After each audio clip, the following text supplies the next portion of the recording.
இயேசு கிறிஸ்துவின் நாமத்தினாலே வாழ்த்துக்கள். தியான பகுதி எபேசியர் 4வது அதிகாரம் 30வது வசனம். அன்றியும் நீங்கள் மீட்கப்படும் நாளுக்கென்று முத்திரையாக பெற்ற தேவனுடைய பரிசுத்த ஆவியை துக்கப்படுத்தாதிருங்கள்.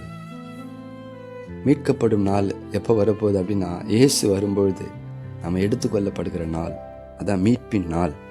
அப்போ ஆண்டவர் சொல்கிறாரு, அந்த நாளுக்கென்று ஒரு முத்திரை, அதாவது ஒரு அடையாளம் நமக்கு கொடுக்கப்பட்டிருக்கிறது. அவர் தான் பரிசுத்த ஆவியானவர்.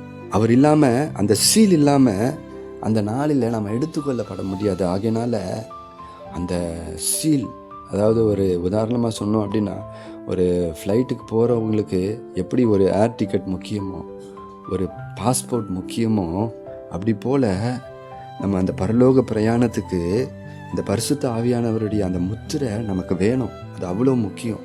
அப்போ அந்த முத்திரையை பெற்ற அந்த ஆவியானவரை, அந்த முத்திரையை நமக்கு கொடுத்த ஆவியானவரை துக்கப்படுத்தாதீங்க அப்படின்னு சொல்கிறாரு. அப்போ எப்படி நம்ம அவரை துக்கப்படுத்தும் அப்படின்னு அடுத்த வசனம், சகல விதமான கசப்பு, கோபம், மூர்க்கம், கூக்குரல், தூஷணம் இதெல்லாத்தையும் உன்னை விட்டு விலக்கு. ஏன்னா இதெல்லாம் இருக்கும் பொழுது, கசப்பு இருக்கிற இடத்துல அவர் துக்கப்பட்டுட்டே தான் இருப்பார். கோபம் இருக்கிற இடத்துல அவர் துக்கப்பட்டுட்டே தான் இருப்பார். அப்போ கேட்கலாம், நீங்கள் கோபமே வராதாங்களா?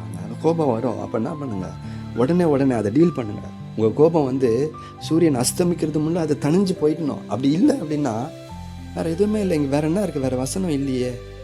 பரிசுத்த ஆவியை துக்கப்படுத்தாதீங்க. அடுத்த வசனமே சொல்கிறாரு, எப்படி அவர் துக்கப்படுவார்? கசப்பு இருந்தால் துக்கப்படுவார், கோபம் இருந்தால் துக்கப்படுவார், கூக்குரல், தூஷணம், இப்படிப்பட்ட காரியங்கள், இப்படிப்பட்ட சுபாவங்கள் இருக்குன்னா அவர் துக்கப்படுவார். அப்போ இந்த சுபாவம் எதுவுமே ஒரு மனுஷனுக்குள்ளே வராதானா? வரும். ஆனால் நாம் அதை அப்பப்போ டீல் பண்ணுறோமா?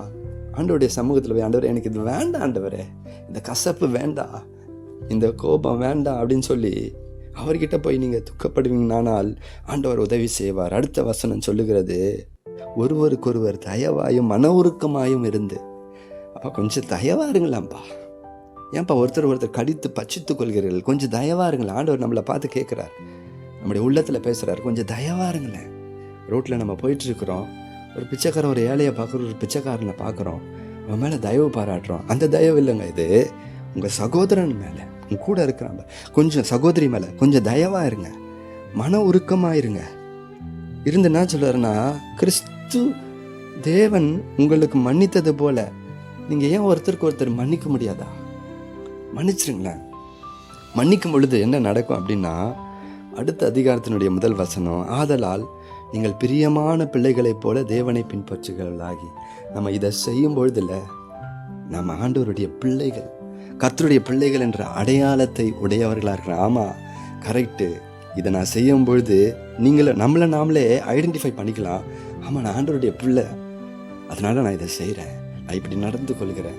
ஒருத்தருக்கு ஒருத்தர் தயவாய், மன உருக்கமாய், கிறிஸ்து மன்னித்தது போல நானும் மன்னிக்கிறேன் அப்படின்னு சொல்லிட்டு அடுத்த வசனத்தை வாசித்து முடிக்கிறேன். கிறிஸ்து நமக்காக தம்மை தேவனுக்கு சுகந்த வாசனையான காணிக்கையாகவும் பலியாகவும் ஒப்பு கொடுத்து நம்மில் அன்பு கூர்ந்தது போல. பாரு, இதை பாரு, எப்படி அவர் சுகந்த வாசனையான காணிக்கையாகவும் பலியாகவும். பலின்னா ரோமர் 12 ஜீவ பலி. என்னால் இதெல்லாம் செய்ய முடியல, ஆனாலும் நான் தேவனுடைய அந்த எரிகிற பலிபீடத்தில் நான் வைக்கிறேன் ஆண்டவரை. ஏன்னா நான் ஜீவனுள்ள பலியா, உயிருள்ள பலியா ஆண்டவரை என்னை நான் அர்ப்பணிக்கிறேன், என்னை முற்றிலுமாய் ஒப்பு கொடுக்கிறேன். இயேசு அப்படிதான், அவர் முற்றிலுமாய் ஒப்பு கொடுத்தார், ஜீவ பலியாய் ஒப்பு கொடுத்தார், சுகந்த வாசனையான காணிக்கையாக மாறினார், பலியாக ஒப்பு கொடுத்து.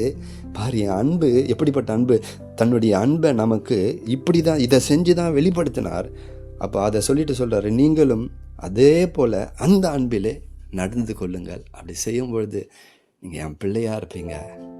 பரிசுத்த ஆவியானவர் துக்கப்பட மாட்டார், மாறாக அவர் சந்தோஷப்படுவார். உங்களுக்குள்ள அவர் சந்தோஷப்பட்டு களி கூறுவார். பரிசுத்த ஆவியானவரை நம்ம சந்தோஷப்படுத்துவோமா? God bless you.